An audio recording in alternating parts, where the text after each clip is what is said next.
Hi, I'm Mark Morton. I am currently on tour in the UK with my solo project, supporting my new EP Ether and my last year's LP Anesthetic. I'm also probably more widely known as the lead guitar player for the band Lamb of God. Probably the primary difference between my approach to playing now versus when earlier in my career, earlier in the band's trajectory is I think these days I'm kind of far more focused on songwriting. I'm more interested in the song as a whole rather than certainly rather than lead work or even than just individual riffs. It depends also sort of what I'm doing within the context of Lamb of God. It's very riff driven, but I more these days look at the bigger picture of the song overall. And certainly in my solo work, it's more songwriting based and less. There are riffs, but it's more about the song. It's more about songcraft, I think. In terms of creative and stylistic freedom, I think a band like Lamb of God has been around for over 20 years, so there's kind of an established identity to the band. And when I'm writing for that band, writing with that band, it's certainly important to me to respect the identity and the character of the band and the legacy and the body of work that we've created. So I sort of work within the framework, within the context of all of that. Here, with the solo stuff that I've been doing the last couple of years, it's a little more open-ended. It's kind of new for me to be certainly releasing stuff like this. So it's a bit more open-ended creatively. I'm allowed to kind of define what I want it to be, sort of at the base level. So in a sense, there's more freedom there. There's room to make mistakes as well. So it's challenging, but I'm having a great time with it. The idea, the concept to go acoustic for this new EP was really born out of just kind of the experience of having had opportunities to perform acoustically in support of Anesthetic. I played the Sonic Temple Festival in back home in the U.S. last summer. I did like kind of a side stage show there. Lamb was playing the big stage, and then I did a solo acoustic thing on the side. And Mark Lanigan came and sang with me, and Mark Morales sang with me, who's my touring singer, and he's also on both projects, both releases. Jacoby Shaddix from Papa Roach came and did a song with us. So that went really cool. And then here in the UK at Download last summer, I did a set there in the Zippo tent with Jason from Fever 333, and Mark was with me again. So those experiences were great, and it was really well received, and it went over great. So it kind of planted the seed of sort of taking that approach to doing some shows like that, and I got the idea of doing a recording like that to give us a reason to do shows like that, and it just all sort of swirled around and became its own sort of campaign.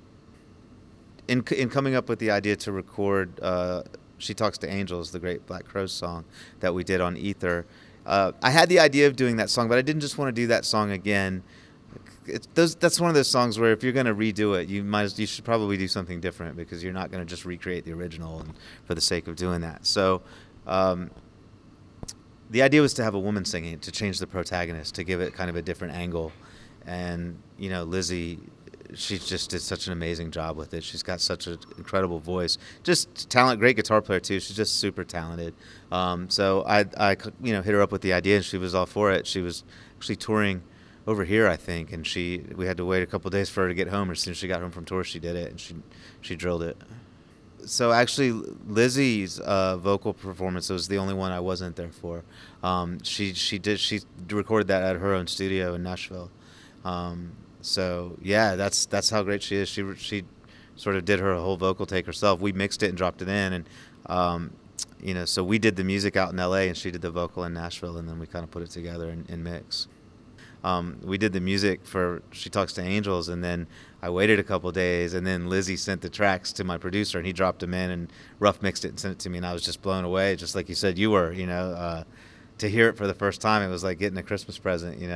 But for me to listen to the EP, I'll tell you, it's really exciting. It was really exciting to see it come together. It came together very fast, and that's kind of a different, just different process than Anesthetic was. Anesthetic took, 2.5 years or something like that to write and record, mainly because of my schedule with Lamb of God. I was just doing it on breaks and in between, working on it when I had free space to do that.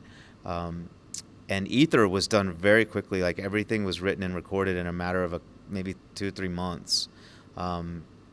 So the turnaround, even the writing, like it was all brand new material. Besides the covers, of course, the 3 originals were all brand new. They weren't things I was sitting on. I wrote them specifically for the project. So everything happened really fast. So it was kind of a learning, just an interesting experience for me to see one project that was really drawn out and took a long time. So I was able to just kind of sit with the stuff, and make changes as we went. Whereas Ether was just like, let's go, let's do it, and just commit. And I mean, I'm really proud of them both. It's just, we just got to the end goal in different ways. When I sat down, a month or 2 months before I was in the studio to start writing, I didn't really know what I was going to do. I picked up that acoustic guitar and sat at a stool at the bar in my kitchen and just started playing and making little recordings when I found something cool and just putting the songs together. The song Love My Enemy with Howard Jones, I'd sent him maybe 2 or 3 pieces of music that I had sketched out, just like quick recordings on my phone, playing the parts with acoustic guitar and sort of texting them to him. And he gravitated to a couple. If I sent him 3, I think there was 2. He was like, these are all cool, but these 2 I'm really kind of feeling. And then we kind of narrowed that down to 1, and that was Love My Enemy. And then he wrote his parts on that, and I just heard it for the first time when he came to the studio, and I was laying down the track and he sang it for us, and we really didn't change much what he wrote. It was pretty much done when he came in. What a good question. I guess my answer is this: with now that I've kind of started doing solo projects and releasing them, and sort of establishing the fact that I'm doing that. I suppose I guess I'm doing that, right? So these things, these types of sort of outside of metal things, they never really had a destination.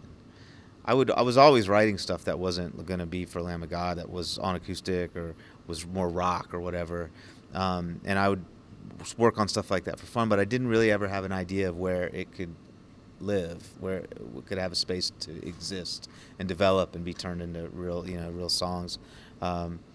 So now when I come up with something like that, I sort of like there's potentially a place for it to go. So that feels pretty exciting